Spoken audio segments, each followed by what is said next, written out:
Akkuma mana hoyyee waan qaaluu ta'ee fi Ayyee. lafa awwaala kiyyaa irratti nama dhibii awwaalinaa jettee Ayyee. gisee san dabarsite. Ayyee. Akkoo nama akkoo manooyyee jedhamuun beektaa? Beeku. Mee dhiira turte moo dhalaadha? Dhiira. Sobadhaa bulaa malee sobinaa jedhe. Eshi. Akkoo manooyyee dhiira moo dhalaa turte? Isiin dhiira. Dhala. Hojiin si hoo maali? Hojii si mootii dubartootaati. Mootii? Dubartoota. Qofaa moo? Ha? Mootii dubartoota qofaa? Hojii isi dhiira garboomsitee dhiira of jala bulchite. Ishii otoo akkoo manooyyee jiraatte sitti tola moo hin tolu? Natti tolu. Maaliif jechuun du'a sitti hin gammadda moo? Hin gammada guutuu. Ammarree seerri sisuun jiraate hin jaalattu? Jaalladha. Ayyee har'allee dhufne deebine dachaane dhufne jirra. Akkam jirtu bakka jirtanitti nagaaf gammachuun badhaadhinni hunda keessaniif haa ta'u jecha kun gaa YouTube chaanaalii Faayee G3 Show akkasumas kan nama kofalchiisan gammachiisan kan isiniif dhiyeessuu ta'u ammas qophii bareedaa tokkoon isiniif dhufee jira. Egaa kun seenaa moototii haadhotii ta'anii moototii Gujii duraan kibba Oromiyaa kana Gujii bulchaa turan shanan keessaa seenaa akkoo manooyyee bal'ee hangam beektan maaltu jira akkoo wajjin tura. Kun Faayee G3 Show subscribe gochuun maatii keenya ta'a. Galatooma ulfaadha.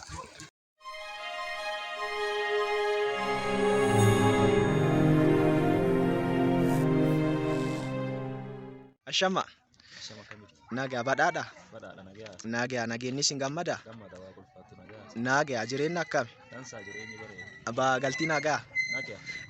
Inni fumaardhaa gaaffii gabaabaa wayii seenaa mootota haadhotii irraa qabadhee isiniif dhiyaadhee jira.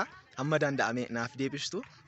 Seensa gaaffii keenya haa ta'uuti jecha maqaa keessan nuuf ibsaa.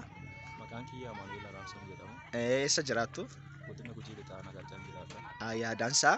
Gaaffii jalqaba si gaafadhu moototi haadhotii Gujii duraan bulchaa turan amma meeqa baay'inni isaanii?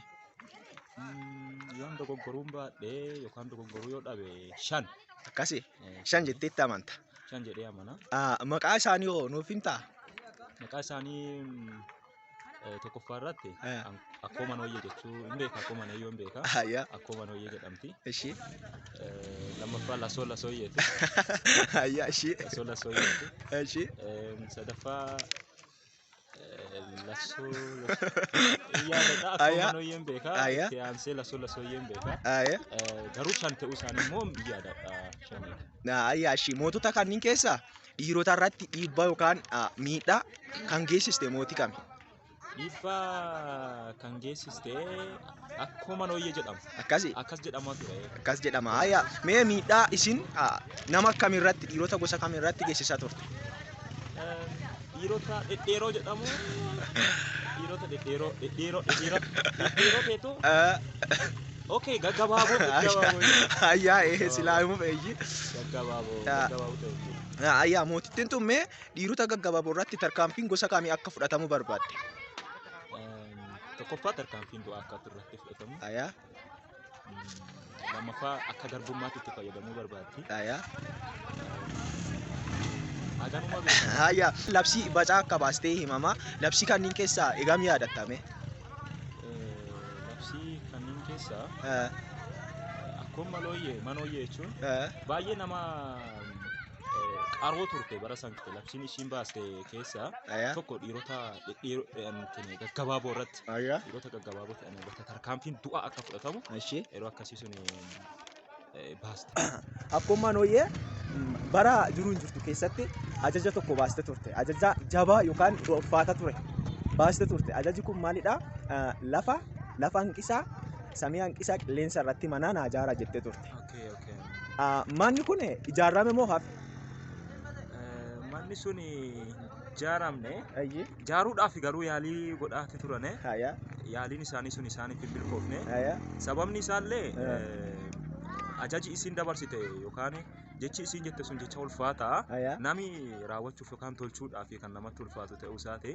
Haa ta'u garuu warri yeroo saniif ajajni sun itti darbee akka tolchanuuf ajajamanii turan sun raawwachuu waan hin dandeenyeef manni sun ijaaran. Jecha dhumarratti eega boolla buutee hidda mukaa wayii qabattee rarraatee haftee jecha wayii dubbatte jedhama. Jechi sun maali akka jedhame maal akka jetteen beektaa? Jecha sanii yaadatu. yaadadhu garuu ergaa dubartootaaf akka dabarsitee yaadadha. Dubartootaaf dubartoonni kanaan booda akka of eeggannaa godhanuu fi akka ergaa siin dabarsite wayitu jira. Jecha sani gaafachuu qaba. Ayya ishimee otoo sirni sun yookaan akkuma nooyyee sirna akkuma nooyyee otoo jiraate amma ittiin tola. Mee maaliif jibbite? Maaliif jibbita? Sababni isaa waan namatti hin tolledha. Ashama obboleessa.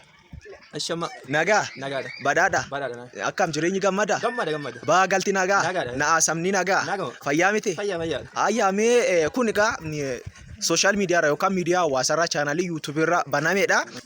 Gaaffii muraasa hawaasa naannoo kanaa gaafadhu qabadhee dhufee jira. Kanaaf immoo silleef jalqabaaf akka taatu eenyummaa kee fi biyya keessa jiraattu nuuf ibsi.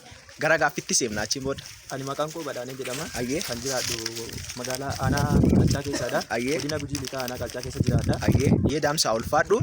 Egaa kanatti aansuni bara duriitti kibba Oromiyaa yookaan Gujii kana keessatti haadhotiin yookaan moototii haadhotii turan meeqa akka ta'an hin beektaa abba? Hin beeka. Baay'ina isaanii meeqa? Baay'inni isaanii 5. Ayyee mee maqaa isaanii yaadatta? Maqaan isaanii yaadadhuu fi hin danda'u garuu kan yaadadhu keessaan akkuma nooyyee yaada. Akkuma nooyyee yaada.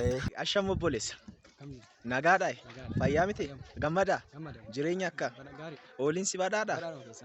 Badhaadha waa kolfaatu. Egaa kun YouTube chaanaleedha. Torbeetti immoo hawaasa Gujii keessa naanna'ee waa'ee dhimma Gujii kana laallatu gaafata. Akka taasaa ta'e siinis arganneerra. Ittaan sun egaa gaaffii muraasa isaa si gaafadha. Yoo dandeesse naa deebistaa yoo dandeesse immoo akka qo'attu dhaamsa koo sii dabarsa. Egaa gaaffii an si gaafadhu moototi haadhotii ta'anii moototi Gujii duraan bulchaa turan meeqa? Haadhotii ta'anii duraan kan Gujii bulchaa turan moototi. Afur sadi kas. Afur sadi kas. Afur. Akkas beekta. Ishii ayyaa gaariidha. Warri kun maqaa isaanii yoo si gaafadhe maqaa isaanii naaf himtaa? Innaan yaala. Miti? Meeshii naaf himi dansaa. Isaan keessaa hiyyoo. Sagalee kee akka dhagahamutti. Hiyyoo. Ishii. Hiyyoo. Ishii. Nasiila sooyyee. Ishii. Akkuma nooyyee. Aldhoqa sooyyee. Bareedaadha. Akka gaariitti naaf deebistee jirta. Ishee warra kana keessa murtii balaa yookaan dhiirotaaf qabu mootii tam turte. Akkuma nooyyee. Akkuma nooyyeeti. Egaa ishee akkuma nooyyeeti. Mee ajaja gosa kamii dabarsaa turte? Ajaja isii keessaanii mana lafa geessinaa samaayii geessinaa jidduu nama naa jiraate ergasiin booda taffii subba tokko naa qabaa fidaa jette lama ergasiin murtii badaa jechuudha dhiirota hojii silaa dubartoonni hojjetu dhiirti haa hojjetu jettee akkasiin. Yeesh akaako yaa ashama akkam ooltan jabaa oole jabaa gammada nagaa badhaadha isin badhaadha jirtanii badhaadha waa qulfaatu amiin mee jireenya akkami jireenyi dansaa jirra dansaa miti waa qulfaatu egaa seenaa moo gabaabaa wayii isin gaafachuuf nu eeyyamtani eeyyanna dansaa ishii mee ishii egaa akkas ta'e duraanii mootota haadhotii ka Oromoo Gujii kana bulchaa turan heegami meeqa baay'inni isaanii beektu? Mootota haadhotii ka beennu akkuma nooyyee qofa. Akkuma nooyyee qofa beektaa? Taratii isii dhageettaa isii qanna. Ishii akkas gateete mee hojii akkuma nooyyeetuun akkami maa hojjatte? Akkuma nooyyeeti. Abbaa lafaa bulchaa Itoophiyaa teete. Ishii akka bulchaa Itoophiyaatti bulchiisa seentee bulchite. Ishii diqqoommoon beekumsaan ta'uu beekumsa fakkaatu dhiibbaan ta'uu waan kanaan biyya rakkisaa turte. Akkas. Mana naa jaaraa jette. Akkas jette.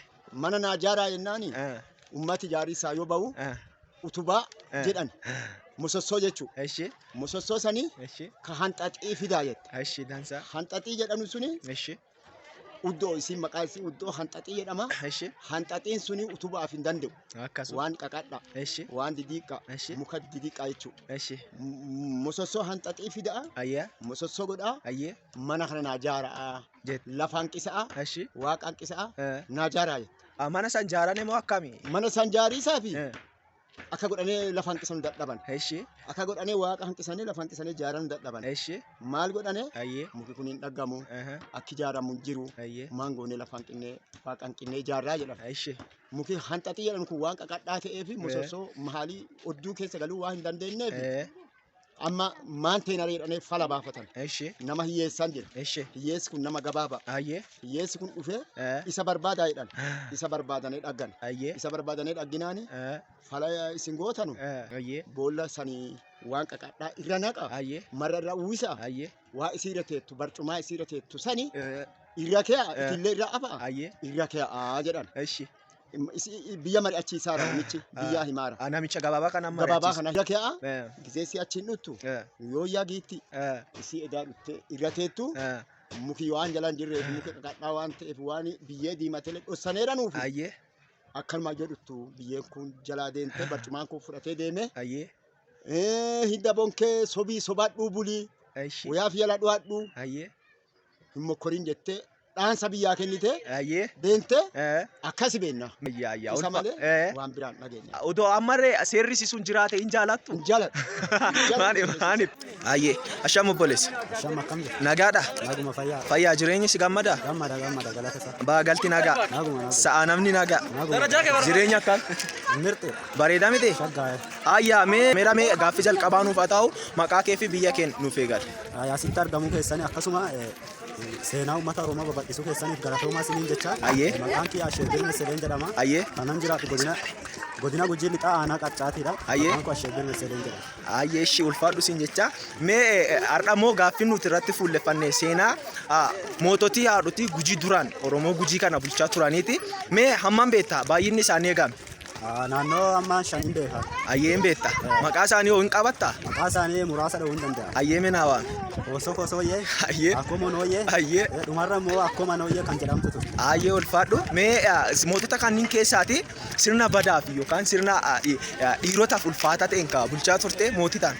Akkuma nooyyee turte. Akkasi mee sirna mootiin akkuma nooyyee bulchaa turte keessa kan mee ati jibbitu kan? Akkuma nooyyee bara dure Ayyee. akka dhiirri gaggabaabaa hundi isaanii ajjeefamanu labsii ulfaataa akkana Ayyee. baasaa turte. Ayyee. Kana keessaan tokko jibbaan ture. Ayyee ishee mee ajajoota isiin akkuma nooyyee gaafa lubbuun jirtutti ajajoota jajjabaa isiin baaste mee nuuf himi. Ajajji isiin baay'ee ture. Ayyee. Tokko ammoo taffii kuntaala tokko Ayyee. naafidaa jette. Ayyee. Kaan ammoo mana qilleensa irratti ijaaraa jette. Akkas ture ajajoota isiiti kunniin mee ishii seenaa bara bulchiinsa mootittii akkuma nooyyee keessatti seenaan inni dhiirota gaggabaaboo akka dhumatan yookaan akka qalamanii ba'an dabarsite isa kanaa gam beekta. Sababi isaa namni gabaabaan yoo dubbatu Ayyee. namni gabaabaan yaade yookaan mala hamaadha waan ta'eef Ayyee. namni gabaabaan kun mala dha'ee Ayyee. mootummaa kiyyarraa na kaasuu danda'a waan jettuuni Ayyee. kanaaf nama gabaabaa balaaleffachaa turte. Akkas ture mee bulchiinsa mootittii akkuma nooyyee sun utoo hanga ammaa jiraate sittiin tola moo akkam? Natti hin tolu akka malee jibbisiisaa. Maaliif si jibbisiisame? Sababi isaa anillee odoo gabaabadhee dhaladhee jiraadhe Ayyee. hin du'aan irratti bu'aa waan ta'eef. 3, 2, 1. Don't forget to subscribe Faye Jisri Show.